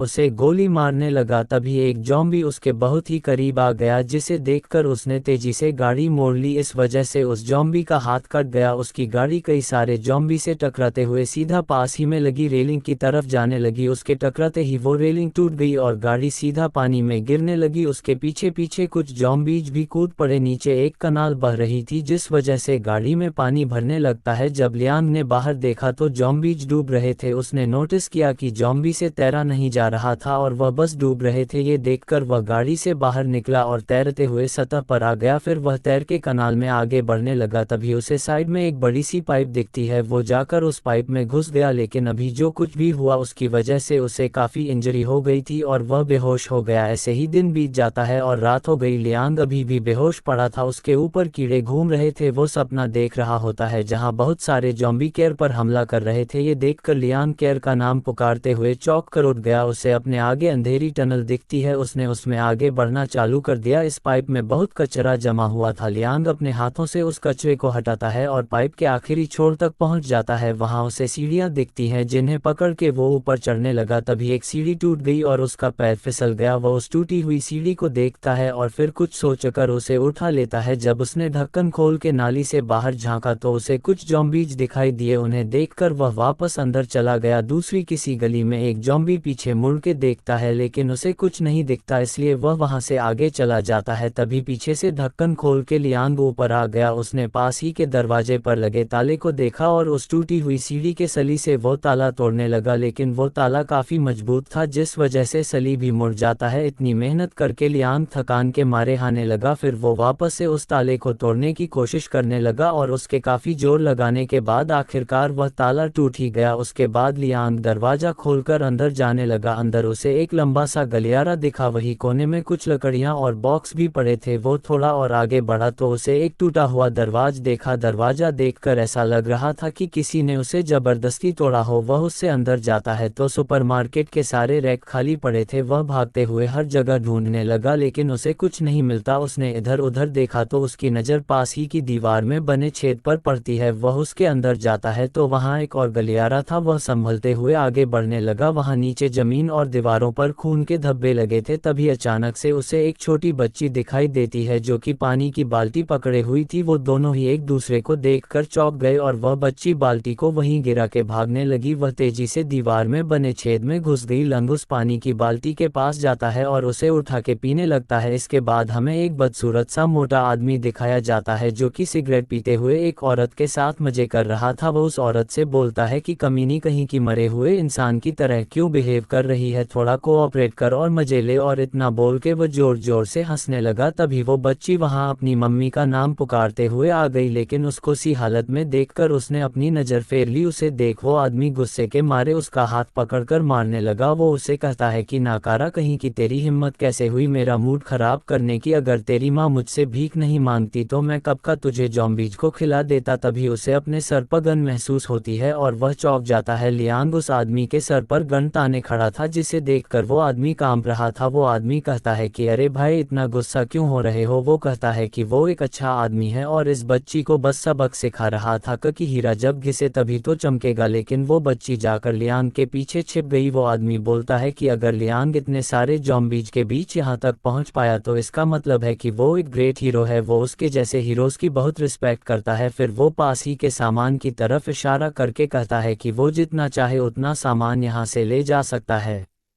जितना चाहे खाना खा सकता है। तभी वो औरत चिल्ला के बोलती है कि उस आदमी पर भरोसा मत करना क्योंकि वो बहुत ही नीच किस्म का इंसान था और उसने बहुत सारे क्राइम किए थे। उसने अपनी मीठी बातों में फंसाकर बहुत सारे लोगों को मारा था, उसके हस्बैंड को भी। और इतना कहकर वह रोने लगी। वह आदमी ने उस औरत के बाल पकड़ लिए और उसे कमीनी कहते हुए बकवास बंद करने को बोला। वह कहता है कि क्या वह उसे मरवाना चाहती है बस इसीलिए कि उसने उसे पीटा था। तभी लियांग ने उसके मुंह पर गन तान दी, लेकिन अचानक ही उस आदमी ने घूमकर गन को दूर कर दिया और लियांग के मुंह पर पंच मारकर गन छीन ली। अब वो लियांग के मुंह पर गन रख के हंसने लगा, लेकिन तभी लियांग ने उस आदमी के सर पे सलीला मार के उसे बेहोश कर दिया। उसके बाद वो औरत लियांग के सामने अपने घुटनों पर बैठ के अपनी बेटी को चोट न पहुंचाने के लिए भीख मांगने लगी। इसके बदले वो लियांग जो भी चाहे वो करेगी। लियांग उसे बताता है कि उसकी भी एक बेटी है जो कि इस बच्ची से भी छोटी है, इसलिए वो लोग चिंता ना करें क्योंकि वो उन्हें हर्ट नहीं करेगा। वो अपनी गन रखते हुए पूछता है कि इस बिल्डिंग में कितने लोग हैं। वो लेडी बताती है कि पहले यहाँ पर 57 लोग थे लेकिन अब बस वही बचे थे। लियांग उसकी हालत देखकर सोच में पड़ गया। उसने उस औरत से पूछा कि आखिर यहाँ हुआ क्या था। वो लेडी रोने लगी और उसने बताना शुरू किया कि ज़ॉम्बी अपोकेलिप्स के शुरू होते ही सबसे पहली चीज़ जो लोगों को कम पड़ने लगी वो था पानी। उसके हस्बैंड एक इंजीनियर थे तो उनके पास कुछ सामान था जो वह अपने काम के लिए यूज़ करते थे। उन्होंने ज़मीन के अंदर से पानी निकालने का प्लान बनाया और सारे लोगों के साथ उस पानी को बांटा। तभी हमें पास्ट का सीन दिखाया जाता है जहां उस लेडी का हस्बैंड जांग लोगों को पानी बांट रहा था। तभी एक दादी माँ वहां आती है और जांग से कहती है कि वो स्मार्ट और काइंड है इसलिए उसे उनका लीडर बन जाना चाहिए। वो सब उसके ऑर्डर्स मानेंगे। उनकी बात सुनकर आसपास खड़े और लोग भी बोलने लगते हैं कि वो जांग की हर बात मानेंगे और उसका हर ऑर्डर पूरा करेंगे। जांग कहता है कि जब वो सब लोग उस पर इतना भरोसा दिखा ही रहे हैं तो वो भी ट्राई करने के लिए रेडी है क्योंकि जब तक सब साथ में हैं तब तक वह कोई भी मुश्किल का सामना कर सकते हैं। अब पानी की प्रॉब्लम तो सॉल्व हो गई थी लेकिन खाने की प्रॉब्लम अभी भी थी। अब उन्हें इस कन्वीनियंस स्टोर की दीवार तोड़नी होगी लेकिन ये दीवार काफ़ी मजबूत है तो इसे तोड़ने में उसकी हेल्प कौन करना चाहेगा। उसकी बात सुन के सारे लोग एक के बाद एक हाथ उठा के हेल्प करने के लिए तैयार हो गए। उनमें वो बदसूरत झींगुर भी शामिल था। इसके बाद उन लोगों ने दीवार तोड़ने का काम शुरू कर दिया। जांग दीवार तोड़ते हुए काफ़ी थक गया था जिसे देखकर वो झींगुर उसके पास आया और उसे आराम करने को बोला और फिर वह खुद भी इस काम में लग गया। बाकी सारे लोग भी हथौड़े से दीवार तोड़ने का काम चालू रखते हैं और आखिरकार थोड़े टाइम बाद वो दीवार टूट ही गई। उसे देखकर सब लोग काफ़ी ज़्यादा खुश थे और जांग सबको खाने का सामान बांटने लगा। उसके बाद जांग ने सारे लोगों को इकट्ठा किया और कहने लगा कि यह जो अभी उन्हें खाना मिला था वो बस एक टेम्पररी सॉल्यूशन था। अगर उन्होंने ठीक से इस खाने को मैनेज नहीं किया तो यह एक हफ्ते में ही खत्म हो जाएगा। लेकिन उन लोगों को चिंता करने की कोई ज़रूरत नहीं थी क्योंकि वो लोग हर रोज़ कितना फूड सबको मिलेगा यह अनाउंस कर देंगे। और जहाँ तक रही बात खाने की तो इसे संभालने की, मैनेज करने की और बांटने की जिम्मेदारी वो लोग इन बुजुर्ग दादा जाओ और दादी ली को देंगे। लेकिन वो लोग चाहे कितना भी खाना बचा ले वो एक ना एक दिन तो खत्म हो ही जाएगा, इसलिए खेती ही इस प्रॉब्लम का एकमात्र सलूशन है। उसकी बात सुनकर सब लोग सरप्राइज हो गए। एक बंदे ने पूछा कि क्या तुम्हारे कहने का मतलब है कि हम अपना खुद का खाना उगाए। जांग उसे हाँ में जवाब देता है और कहता है कि उनके पास पानी तो पहले से है ही और वो लोग खेती के लिए मिट्टी ग्राउंड फ्लोर से छत और दूसरी जगहों पर ले जाएंगे। वो लोग आलू, सोयाबीन, मक्का और भी बहुत कुछ उगा सकते थे। अगर सब कुछ सही रहा तो बस 3 महीने के अंदर ही वो लोग खुद के उगाए हुए आलू खा रहे होंगे और उनकी खाने की प्रॉब्लम भी हमेशा के लिए सॉल्व हो जाएगी। उसका यह आइडिया सब लोगों को काफ़ी पसंद आया और वो उसकी तारीफ करने लगे। इसके बाद हमें एक आलू दिखाया जाता है जिसे कि चाकू से काट के मिट्टी में बोया जा रहा था। ये काम झांग की बेटी शावली कर रही थी वहां पर और लोग भी नीचे से मिट्टी लाला के डाल रहे थे। शावली अपनी माँ से पूछती है कि क्या आलू ऐसे ही उगेंगे। उसकी माँ हाँ में जवाब देते हुए कहती है कि अगर सही मात्रा में पानी दिया गया तो बस 3 महीने के अंदर ही काफ़ी सारे आलू उग जाएंगे। तभी वहाँ जांग आ जाता है और वो श्याओ को उठाकर कहने लगा कि थोड़े ही दिनों बाद उसे एकदम टेस्टी आलू खाने को मिलेंगे और इस उम्मीद से वे तीनों ही बहुत खुश थे। थोड़े दिनों बाद ज़मीन से आलू के स्प्राउट निकलने लगे और देखते ही देखते वह काफ़ी बड़े हो गए। लेकिन हमें दिखता है कि कोई आदमी उन आलू के स्प्राउट को तोड़ रहा था। वो उन्हें कच्चा ही खाने लगा। उसने सारे आलू अपने मुंह में डाल लिए। तभी वहां जांग आ गया और उसे धक्का मारकर नीचे गिरा दिया। जांग ने उसे गुस्से के मारे पूछा कि साले ये क्या कर रहा है तू, ये तो बस अभी स्प्राउट ही है, ये 2 ही महीनों में पूरी तरह से आलू बन जाएंगे। उस आदमी ने कहा कि उसे बहुत भूख लगी थी, अगर जांग उसे पीटना चाहता है तो पीट दे। लेकिन जांग अपने हाथ बीच में ही रोक लेता है और उस आदमी को वहीं छोड़कर चला जाता है। उससे सीढ़ियों में बूढ़े दादा जाओ और दादी ली मिलते हैं। वो उसे बताते हैं कि उन्हें उससे कुछ जरूरी बात करनी थी। फिर वो जांग को ले जाकर चुपचाप दरवाजा बंद कर लेते हैं। लेकिन वो झींगुर वही कोने में खड़ा था। वो सोचने लगा कि यहाँ चल क्या रहा है। वहीं कमरे के अंदर दादा जाओ जांग को बता रहे थे कि वो पिछले कुछ दिनों से लोगों में बहुत ही कम खाना बांट रहे थे और इस वजह से लोग काफी नाराज थे। दादी ली और उन्हें चिंता थी कि अगर चीजें ऐसे ही चलती रही तो कुछ खतरनाक हो सकता था, इसीलिए वो इस बारे में बात करना चाहते थे कि क्या करना चाहिए। जंग उन्हें पूछता है कि अगर वो लोग अभी जैसे बांट रहे हैं वैसे ही बांटते रहे तो खाना और कितने दिनों तक चलेगा। दादा जाओ बताते हैं कि पिछली बार तय किए अनुसार उन्होंने सबको शांत रखने के लिए यह बोल रखा था कि उनके पास 2 महीने चले उतना खाना है, लेकिन सच्चाई तो ये थी कि उनका खाना ज़्यादा से ज़्यादा 1 महीना ही चलेगा। इसका मतलब कि आलू उगने से पहले 1 महीने तक कुछ भी खाना नहीं होगा, और जब उनके पास खाना नहीं होगा तो सब लोग आलू के स्प्राउट खाना चालू कर देंगे और फिर उसके बाद तो सबका मरना तय था। उनको और दादी ली को चिंता थी कि खाना खत्म होने से पहले लड़ाई शुरू हो जाएगी। वैसे हालातों से निपटने के लिए उन्हें उम्मीद है कि जांग कुछ जवान और ताकतवर लोगों को अपनी तरफ कर ले। जांग उन्हें आश्वस्त कराते हुए कहता है कि ऐसा कभी नहीं हो सकता, क्योंकि वो सब लोग सालों से एक दूसरे के पड़ोसी थे, वो कोई बुरे लोग नहीं थे। अगर वह इस महीने की खाने की समस्या हल कर दे तो सब कुछ ठीक हो जाएगा। दादा जाओ उससे कहते हैं कि वह बहुत ही आदर्शवादी इंसान है, लेकिन उन्होंने काफ़ी जिंदगी जी रखी है और उनको इस दुनिया का काफ़ी अनुभव है। वहीं वह जिंगुर बाहर खड़े खड़े सब कुछ सुन रहा था और वह कुछ सोचने लगा। थोड़ी देर बाद रात हो गई, कुछ आदमी वहां छत पर सोए हुए थे। तभी वह जिंगुर आके एक बंदे को लात मारकर उठाने लगा और कहने लगा कि उन लोगों को उठ के काम शुरू करना चाहिए। उस आदमी ने लेटे हुए ही उठने से मना कर दिया और कहने लगा कि अगर वह खड़ा हुआ तो उसे चक्कर आ जाएंगे, क्योंकि सबके पास उस झींगुर की तरह चर्बी जमा नहीं होती जो भूख सह सके। ऐसे लेटे रहना ही उसके लिए ज़्यादा कंफर्टेबल था। तभी दूसरा आदमी उठ बैठा और झींगुर से कहने लगा कि तूने तो सही में फ्यूचर की प्लानिंग कर रखी थी। अगर उसे पता होता कि ऐसा कुछ होने वाला है तो वो भी क्वारंटाइन से पहले खा खा कर गुब्बारे की तरह मोटा हो जाता। झींगुर उनसे कहने लगा कि लगता है तुम लोगों को मेरे पास जो बिस्किट का पैकेट है वो नहीं चाहिए, इसीलिए मेरा मजाक उड़ा रहे हो। उसकी बात सुन तीनों आदमी उसके पास आकर उसे मस्का लगाने लगे। झींगुर उनसे पूछता है कि क्या वो लोग भूखे हैं, तो वो तीनों ही कहते हैं कि वो बहुत ही ज़्यादा भूखे थे। झींगुर उन्हें कहता है कि वो लोग इसी लायक थे और उन पागलों को भूख से मर जाना चाहिए। उन लोगों ने इनको बेच खाया और ये लोग अभी भी उनके लिए काम कर रहे थे। उसकी बातें उन तीनों को समझ नहीं आती और वो पूछने लगे कि अरे कहना क्या चाहते हो, हमें समझ नहीं आ रहा। झींगुर बोलता है कि दादीली, दादा जाओ और जांग वो तीनों ही उनके हिस्से का खाना खा गए और अब बस 1 महीने का ही खाना बचा था। ये सुन के उनमें से एक आदमी पूछता है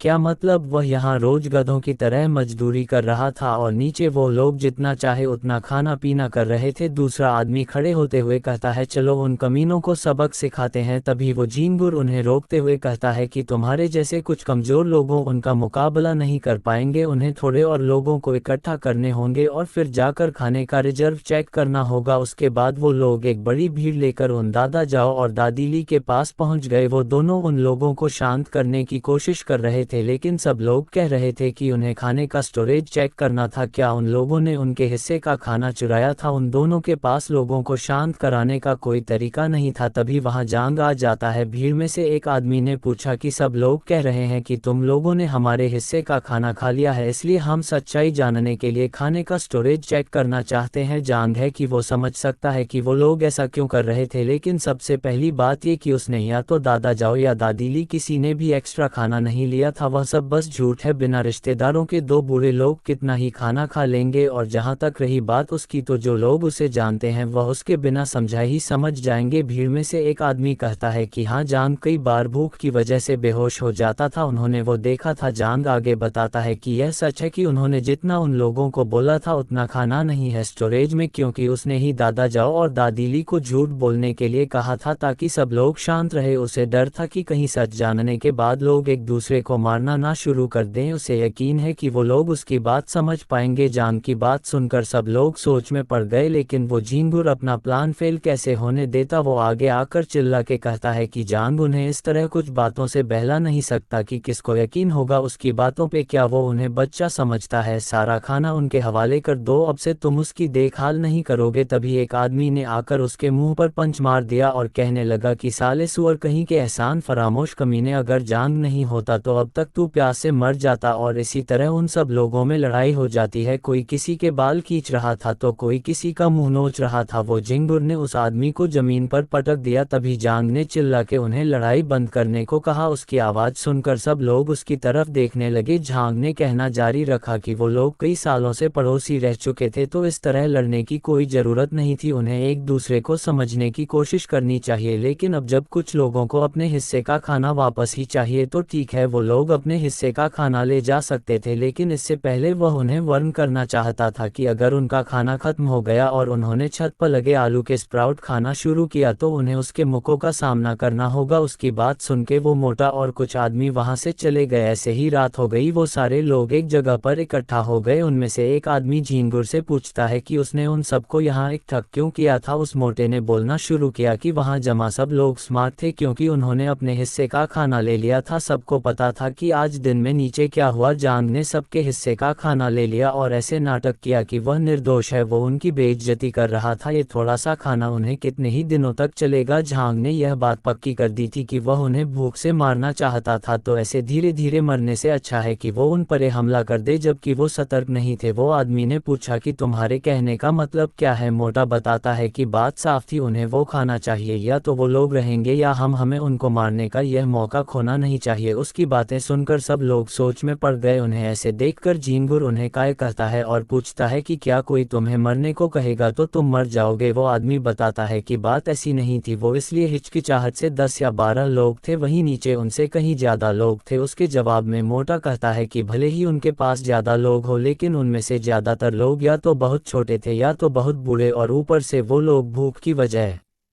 से ठीक से चल भी नहीं पा रहे। हम लोग जब अपने हिस्सा का खाना खा लेंगे तो हमारी ताकत बढ़ जाएगी और उसके बाद हम उन पर सरप्राइज अटैक करके सब कुछ हथिया लेंगे। ये तो जाहिर था कि इस हमले में कौन जीतेगा। उसकी बात सुनकर वो आदमी तैयार हो गया और कहने लगा कि उसने बिल्कुल सही बात कही, बिना लड़े मरने वाला मर्द नहीं हो सकता। दूसरे आदमी ने कहा कि जांग उन लोगों पर बेरहम था, इसलिए अब अगर हम उन पर बेरहमी करें तो उन्हें शिकायत नहीं होनी चाहिए, इसलिए मैं भी तैयार हूँ। इस तरह एक के बाद एक सब लोग तैयार हो गए। उनमें से एक आदमी खड़ा होकर कहता है कि उसका पेट दर्द कर रहा था, इसलिए वह बाथरूम जा रहा था, लेकिन तभी अचानक झींगुर ने उसकी पीठ में चाकू घोंप दिया और कहने लगा कि तुझे इस समय बाथरूम जाना है, तू पक्का हमारे प्लान की खबर झांग तक पहुंचाना चाहता है। सब लोग ये देखते ही रह गए और वह आदमी वहीं देर हो गया। फिर मोटा उस चाकू को चाटते हुए कहने लगा कि सब लोगों को अपनी लॉयल्टी प्रूफ करने के लिए इस बंदे को चाकू मारना होगा, और इसमें भी वो पहले वाला आदमी ही सबसे आगे था। उसने कहा कि वो इसके लिए तैयार था और फिर उसने मोटे के हाथ से चाकू लेकर उस बंदे को मार दिया। ये देखकर वो झींगुर पागलों की तरह हंसने लगा। इसके बाद वो सब लोग अपना प्लान एग्जीक्यूट करने के लिए नीचे चले आए और जाते ही उन्हें एक बच्ची मिल गई। वो झींगुर से कहती है कि देखो अंकल, मेरे पास फूल है। मोटा बोलता है कि तुम एक अच्छी बच्ची हो, लेकिन तुम गलत समय पर इस दुनिया में आ गई। और ऐसे ही उन्होंने एक के बाद एक सारे लोगों को मारना शुरू कर दिया। तभी जांग वहां आ गया। वो बहुत गुस्से में था और उसने हाथ में कुल्हाड़ी पकड़ी हुई थी। वह मोटे को कमीना कहते हुए भाग के उसकी तरफ जाने लगा। मोटा उसे मारने की कोशिश करता है, लेकिन जांग ने उसे डॉज कर लिया और उसके पेट में जोरदार लात दे मारी। तभी पीछे से दूसरा बंदा उस पर हमला करता है, लेकिन जांग उससे भी बच गया और उसने उस आदमी के सर में कुल्हाड़ी दे मारी। वो बंदा वहीं गिर के खत्म हो गया। ऐसे ही जांग ने कुछ और लोगों को भी मार गिराया। झींगुर के साथ साथ बाकी लोग भी ये देखकर डर गए। वही जांग गुस्से से उसे मारने के लिए आगे बढ़ रहा था। तभी मोटे ने अपने पास वाले आदमी को देखा और उसे पकड़ के अपने आगे कर दिया। इससे जांग की कुल्हाड़ी उस बंदे को जा लगी और मोटे ने उसकी आड़ में ग पर हमला कर दिया। ऐसे ही काफी सारी चोटों के बाद जांग घायल होकर गिर पड़ा। वो उनसे पूछने लगा कि वो लोग इतने पत्थर दिल कैसे हो सकते थे। उन लोगों के भी पेरेंट्स होंगे और ऐसे लोग होंगे जिनकी वह परवाह करते हो। अभी कोई उन्हें भी मार रहा होगा। कुछ लोग उसकी बात सुनकर सोच में पड़ गए, लेकिन मोटे को इस बात से कोई फर्क नहीं पड़ता। वो उन लोगों से कहता है कि इसकी बकवास मत सुनो, क्योंकि इस दुनिया में सिर्फ ताकतवर लोग ही जिंदा रह सकते हैं। और फिर वह सबको एक साथ जंग पर हमला करने के लिए बोलता है और ऐसे ही उन लोगों ने जंग को खत्म कर दिया। इसके बाद उस मोटे और उसके साथियों ने कई लोगों को मार डाला। उन्होंने सारे छिपे हुए लोगों को भी पकड़ लिया, जिनमें मर्द औरत बूढ़े बच्चे सब थे, और उन्होंने उन लोगों को बिल्डिंग से नीचे फेंक दिया ज़ॉम्बीज का खाना बनने के लिए। लेकिन मोटे के साथियों का भी अंत कुछ अच्छा नहीं था। उसने उन सब लोगों को भी एक दूसरे के खिलाफ भड़का के मरवा दिया और इन सब के अंत में बस यह मक्कार ही बिना सजा भुगते जिंदा था। इसी तरह उस औरत ने अपनी बात खत्म की। उसके बाद लिया को एक टॉर्च मिली। वो उस टॉर्च को उठाकर कमरे को देखने लगा। वो इतना सारा सामान देखकर सरप्राइज था। वह औरत उसे बताती है कि उसके हस्बैंड ने जो भी चीज़ उन्हें काम की लगे वह सारी यहाँ इकट्ठी कर रखी थी ताकि ज़रूरत पड़ने पर वह काम आ सके। लंग वहाँ से एक दूरबीन उठाता है और उसे अपने गले में टांग लेता है। फिर वो एक रस्सी लेकर फेई को बांधने लगा और उसे बांधने के बाद लात मार के उठाने लगा। इसे फेई होश में आने लगा। वो उठते ही लियांग के आगे लिए गिड़गिड़ा आने लगा और कहने लगा कि यह बस एक मिसअंडरस्टैंडिंग है। लियांग ने उसके बाल पकड़ के चाकू दिखाते हुए कहा कि अगर उसने अपनी जुबान बंद नहीं की तो वह उसे वहीं मार डालेगा। जिनबुर यह सुनकर तुरंत ही चुप हो गया। फिर लियांग ने जिनबुर की पेंट का टुकड़ा काटकर उसी के मुंह में डाल दिया। इसके बाद वो शाओ और उस लेडी को देखने लगा और जाकर वो सलीला शाओ के हाथ में पकड़ा दिया। लियांग ने उसे उस मोटे को मारने से मना किया क्योंकि वो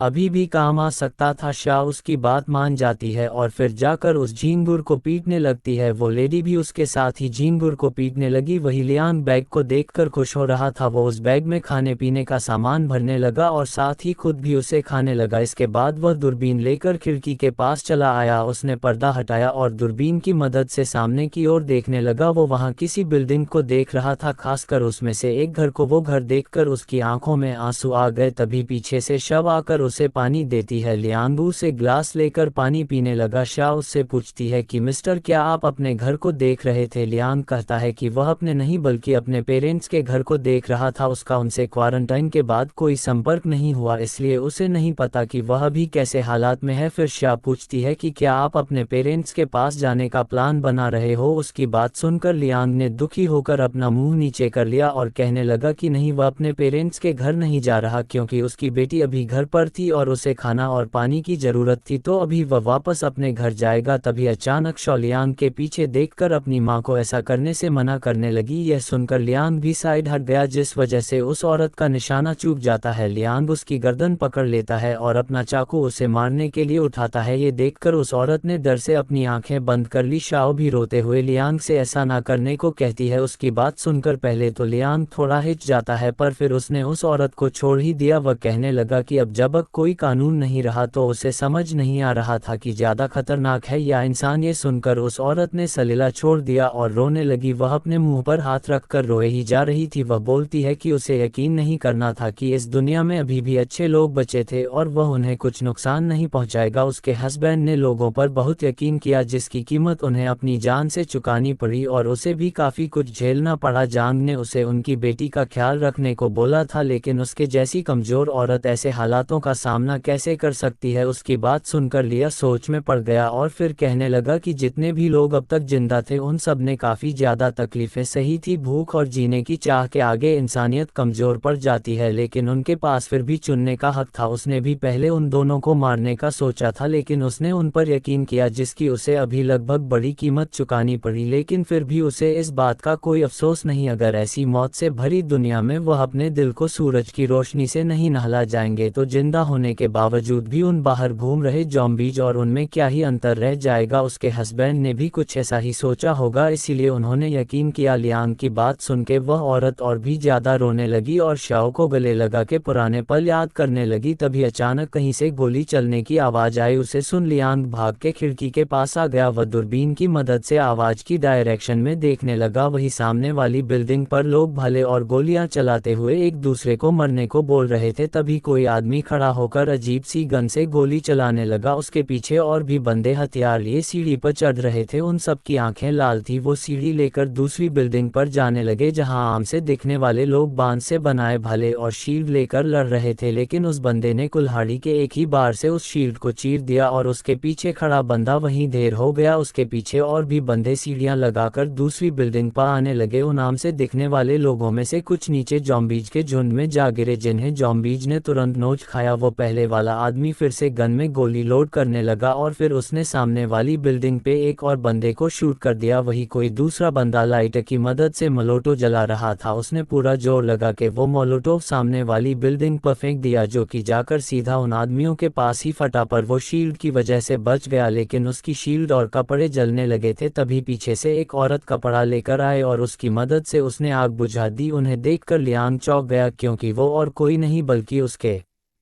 पेरेंट्स थे। उसकी आंखों में आंसू आ गए और उसे उन हमलावरों पर बहुत गुस्सा आ रहा था। लेकिन तभी एक आदमी ने उन लोगों पर बड़ा सा जाल फेंक दिया और लिंग के पेरेंट्स उस जाल में फंस गए। वो लोग आकर उन्हें डंडे और लातों से मारने लगे, जिससे लियांग के पापा अपनी वाइफ को प्रोटेक्ट करने लगे। ये सब देखकर लियांग ने गुस्से के मारे अपने दांत पीस लिए। उन लोगों ने दूसरी बिल्डिंग पर सबको बंदी बना लिया था। तभी वहां पर कोई लाल कोट पहने आदमी आ गया, जो कि उनका बॉस लग रहा था। उसने अपने चेहरे पर मास्क लगा रखा था। वो लोग लोग बिल्डिंग्स के बीच में रस्सी बांधकर लोगों को उससे लटका के दूसरी तरफ भेज रहे थे और दूसरी तरफ कुछ लोग उन्हें पकड़कर नीचे ले जा रहे थे। लियांग ये देख के गुस्से और डर के मारे कांप रहा था। वो लेडी उससे पूछती है कि क्या उसके पेरेंट्स वहाँ थे, क्या वहाँ पर लोग खाने के लिए लड़ रहे थे। लियांग बताता है कि वो लोग इंसानों को पकड़ रहे थे। उसकी बात सुनकर वह औरत चौंक गई और पूछने लगी कि क्या इसका मतलब वो लोग कैनिबल्स थे। वही लियांग ने अपना मन बना लिया था। वो कैर से माफ़ी मांगता है क्योंकि उसे अब घर जाने में थोड़ा और टाइम लगेगा और इतना बोल के वो अपना बैग उठाने लगा। वो लेडी उससे पूछने लगी कि क्या वो सही में अपने पेरेंट्स के पास जा रहा था क्योंकि वहाँ पर बहुत सारे लोग थे और ऐसे जाकर वो बस अपनी जान जोखिम में डाल रहा था। लियांग कहने लगा कि उसे ये तो नहीं पता कि वो मरेगा कि नहीं, लेकिन उसे इतना ज़रूर पता था कि अगर वो नहीं गया तो उसके पेरेंट्स को मार दिया जाएगा। उसकी बात सुन के उस लेडी को लियांग में अपने हस्बैंड की छवि दिखती है। वो रोते हुए सोचने लगती है कि उन दोनों की सोच कितनी ज़्यादा मिलती थी। लियांग नीचे सामान वाले रूम में जाके आगे का प्लान बनाने लगा। उसे वहाँ कोने में कुछ सिलेंडर पड़े दिखे। फिर उसने अपने हाथ में एक नेल गन उठा ली। इसके बाद उसने सिजर की मदद से सिलेंडर की पाइप काट दी और उसे नेल गन में लगा के फिट कर दिया। फिर उसने उसके अंदर काफ़ी सारी नेल्स लॉक कर दी और सिलेंडर का वाल्व चालू कर दिया। जब उसने नेल गन चलाकर देखी तो वो नेल सीधा लकड़ी के आर पार हो गई। इसके बाद वह आरी से एक पाइप काटने लगा। ये करते हुए उसे अपने पास्ट की याद आ गई। एक दिन जब लंग स्कूल जा रहा था तो उसके पापा उसे बुलाने लगे। वो उसकी आंख पर लगी चोट को देख रहे थे। लियांग ने पूछा कि क्या हुआ, लेकिन तभी उन्होंने उसका हाथ पकड़ लिया। वो उसे गौर से देख रहे थे लेकिन उन्हें उसके हाथ पर कोई चोट नहीं दिखी। ये देखकर उन्होंने लियांग से कहा कि कोई बस खड़े खड़े पेशाब कर पाने से मर्द नहीं बन जाता। मर्द को हमेशा जिम्मेदार और बहादुर होना चाहिए। तुम किसी से लड़ाई में हार सकते हो लेकिन जब तुम्हें कोई मारे तो तुम्हें उसका डटकर सामना करना चाहिए। उनकी बात सुनकर लियांग सोच में पड़ गया और उसने कुछ डिसीजन लेकर ठीक है कहा। ऐसे ही दिन बीत गया और शाम को वह घर आ गया। उसकी माँ ने उसे जल्दी से हाथ मुंह धुलने को कहा क्योंकि खाने का टाइम हो चुका था। खाने की टेबल पर उसने पूछा कि बड़ा भाई और बहन कहाँ है, तो उसकी माँ ने बताया कि उसकी बहन अपनी दोस्त के घर गई थी और उसका भाई अभी स्कूल में नाइट सेल्फ लर्निंग कर रहा था। तभी उनकी नज़र उसके चेहरे के घाव पर गई और उन्होंने लियांग से पूछा कि क्या उसने किसी से लड़ाई की थी। तो लियांग बताता है कि नहीं, वह तो उसे स्कूल में बास्केटबॉल खेलते हुए थोड़ी चोट लग गई। उसकी माँ उसे डांटते हुए कहने लगी कि थोड़ा संभल कर खेला करो, लेकिन हमें दिखता है कि उसके हाथों पर भी चोट लगी थी। उसे देखकर उसके के पापा मन ही मन मुस्कुराने लगे। अगले दिन हमें लिया का स्कूल दिखाई दिया। वहाँ पर कोई बच्चा जिसके की मुंह पर पट्टियाँ लगी थी वो 3 आदमियों के साथ खड़ा था। वो लियांग की तरफ इशारा करके अपने पापा से कहने लगा कि यही था जिसने उसे मारा था। जवाब में लियांग कहता है कि आपके बेटे ने मेरे पैसे चुराए थे और मुझे मारा भी था। तभी उस बच्चे का बाप गुस्से में बोलने लगा कि चुप हो जा बदमाश कहीं के, तुझे देखकर ही लगता है कि तू निकम्मा होगा, लगता है तेरे बाप ने तुझे कुछ सिखाया नहीं, आज मैं तुझे उनकी जगह सबक सिखाऊंगा। तभी अचानक वहां लियांग के पापा आ गए और कहने लगे कि उसकी कोई ज़रूरत नहीं है, मैं ही इसका बाप हूं और हम नहीं चाहते कि तुम हमारे काम में अपनी नाक घुसाओ। उन्हें वहां देखकर लियांग भी चौंक गया। वह आदमी बोलने लगा कि अच्छा तो तुम ही हो जो अपने बेटे को बिगाड़ रहे हो, आज हम तुम दोनों को सबक सिखाएंगे।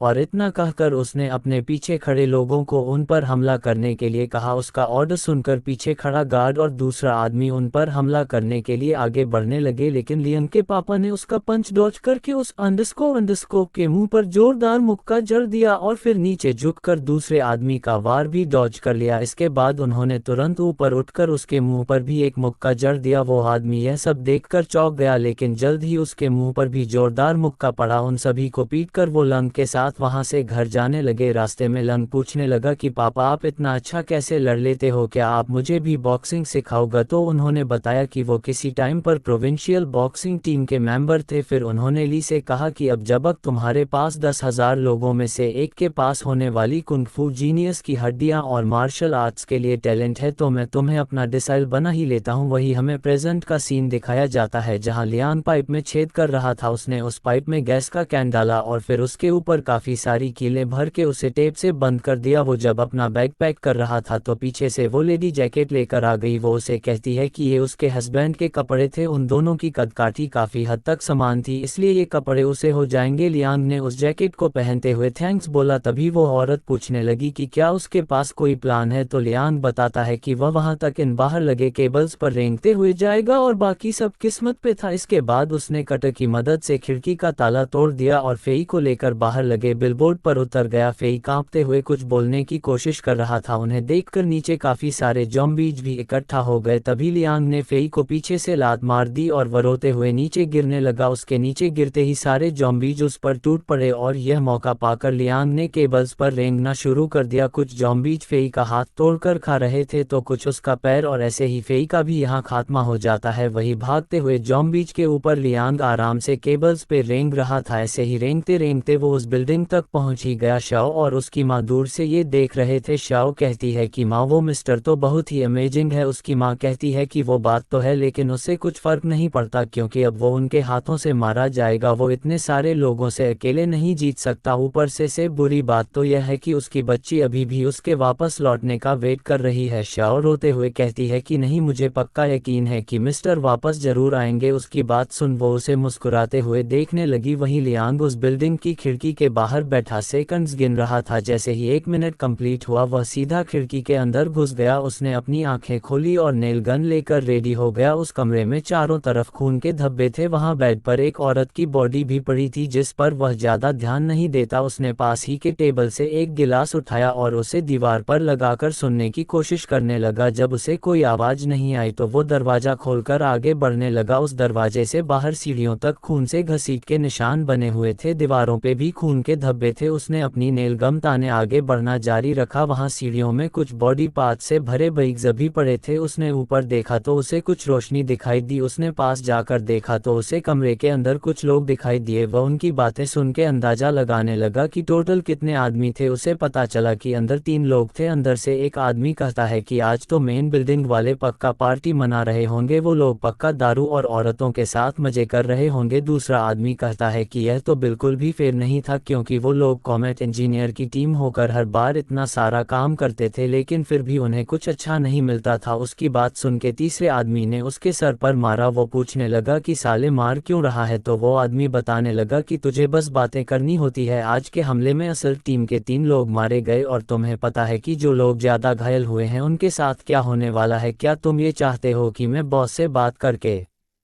तुम्हें असोल टीम में भेज दूं? ये सुनकर वो आदमी कहता है कि अरे अरे बिल्कुल नहीं, मुझे तो यहीं रहना पसंद है, मैं तुम लोगों को छोड़ के नहीं जा सकता। उसकी बात सुन के बाकी के दोनों भी हंसने लगे। वो उसे कमीना कह के हंसने लगा लेकिन तभी वहां खड़े हुए आदमी की नज़र लियांग पर पड़ी, पर वह कुछ कर पाए उससे पहले ही लियांग ने अपनी नेल गन से उसके सर और छाती में नेल्स मार दी। उस आदमी के गिरते ही उसने बाकी दोनों पे भी नेल्स मारना चालू दिया जो कि उनके सर और हाथों में जाकर लगी। उनका ध्यान भटका हुआ पाकर उसने अपना चाकू सीधा उसके गले पर मार दिया। तभी वो पहले आदमी ने गुस्से से हथौड़ा उठा लिया और चिल्लाते हुए उसको मारने आने लगा, लेकिन तभी लियांग ने अपने चाकू से उसका वार रोक लिया और नेल गन उसके मुंह में डाल के चला दी और फिर उसने चाकू से उसे भी मार दिया। अब तीसरा बंदा अपने जान की भीख मांगने लगा लेकिन लियांग ने उसे भी खत्म कर दिया। इसके बाद वह कमरा चेक करने लगा और तभी उसकी नज़र वहां रखे चौथे ग्लास पर गई। उसे देख वो चौकन्ना हो गया और उसने अपनी नेल गन कबर्ड की ओर तान दी। वो कहने लगा कि जो भी अंदर हो वो बाहर आ जाए। तभी अंदर से एक बच्चा बाहर निकला। बाहर निकलते ही वह अपने घुटनों के बल बैठ गया और बोलने लगा कि अगर मुझे मारना ही है तो गन से मारो, प्लीज चाकू से मत मारना। लियांग उससे पूछता है कि अभी तुम लोगों ने जिनको बंदी बनाया वो लोग कहाँ पर है, उनको कहाँ कैद कर रखा है? वो लड़का उसे बताता है कि छत पे एक ब्रिज है जो कि मेन बिल्डिंग से कनेक्ट होता है, वो लोग वहीं दूसरी मंजिल पर कैद है। उसे जवाब पाकर लियांग ने उसके सर पर गन तान दी और पूछने लगा कि उसकी एज क्या है। वो लड़का बताता है कि 14 साल। ये सुन लियांग सोच में पड़ गया और फिर उसे बांधने लगा। उसे ऐसा करते देख उस लड़के ने पूछा कि वो उसे मार क्यों नहीं रहा। उसकी बात सुन के लियांग कहता है कि जिंदा रहने के लिए अपनी पूरी कोशिश करना गलत नहीं है, लेकिन उसे कभी भी अपनी इंसानियत नहीं छोड़नी चाहिए। अब तुम अपने खुद के हाल पर हो। इतना कह के वो निकल पड़ा। वह सीढ़ियों से ऊपर की तरफ जाने लगा लेकिन वह हाथ में नेल गन पकड़े हुए बहुत ही सतर्क होकर आगे बढ़ रहा था। वो दरवाजे की आड़ में खड़े होकर देखने लगा पर उसे वहां कोई नहीं दिखा, इसलिए वह बाहर निकल के अपनी गन ताने इधर उधर देखने लगा। वहीं शाओ जो कि यह सब दूर से देख रही थी वह बोलती है कि मम्मी, वो मिस्टर छत तक पहुंच गए और उसकी माँ भी उसकी बात में हामी भरने लगी। लियांग छुपते छुपाते आगे बढ़ने लगा। थोड़ा आगे जाकर उसे वो ब्रिज दिखाई दिया। तभी उसे वहां किसी के रोने की आवाज आने लगी। उसने उस तरफ देखा तो उसे कोई आदमी दिखा। उसने जाकर उसके सर पर नेल गन तान दी पर वो आदमी अभी भी रो रहा था। वो कहता है कि मुझे परेशान मत करो, मुझे रोने दो, मुझे मेरे बच्चे की याद आ रही है। लेकिन तभी वो लियान को देखकर चौंक गया और उसे समझ आया कि यह उसका साथी नहीं बल्कि कोई और था। वह अपना हथियार निकल के चिल्लाते हुए पूछता है कि साले तू है कौन, लेकिन लियान ने उसे बिना कोई मौका दिए नेल गन से मार दिया। इसके बाद वह उस बंदे का कपड़ा लेने लगा और उस बंदे को नीचे फेंक दिया। फिर उसने कपड़े से अपनी नेल गन कवर कर ली। अब वह ब्रिज क्रॉस करने लगा। उसने जब नीचे देखा तो उसे कई सारे ज़ॉम्बीज दिखाई दिए। उसे सामने की बिल्डिंग से गानों की आवाज़ भी आ रही थी। अब वो मेन बिल्डिंग तक पहुंच गया था। वो सीढ़ियां उतर के नीचे जाने लगा। तभी उसे दो परछाई दिखाई दी। वो आराम से उनकी तरफ बढ़ने लगा। उसने अपनी नेल गन रेडी करके रखी थी लेकिन वो दोनों उसे नहीं पहचान पाए और लियांग उनके पास से निकल आया। वो दोनों अभी भी अपनी बातों में लगे हुए थे, जिसे देख उसकी सांस में सांस आए। अंदर कई सारे लोग गाने और लाइटों के बीच मजे कर रहे थे। वहाँ एक जनरेटर रखा हुआ था जिसकी मदद से काफ़ी लोग अपना मोबाइल चार्ज करते हुए गेम खेल रहे थे। तो इस पार्ट को अब हम यही ख़त्म करते हैं। अगर आप इस झिंगुर के लिए कुछ शब्द लिखना चाहते हो या फिर आपके पास मेरी फ्यूचर वीडियोस के लिए कोई सजेशन है तो आप नीचे कमेंट सेक्शन का यूज़ कर सकते हैं। और क्या लियांग अकेले इतने सारे लोगों के बीच अपने पेरेंट्स को बचा पाएगा या नहीं, ये जानने के लिए इस चैनल को सब्सक्राइब करके बेल आइकॉन दबा दें ताकि इस कहानी का नेक्स्ट पार्ट आपसे मिस ना हो।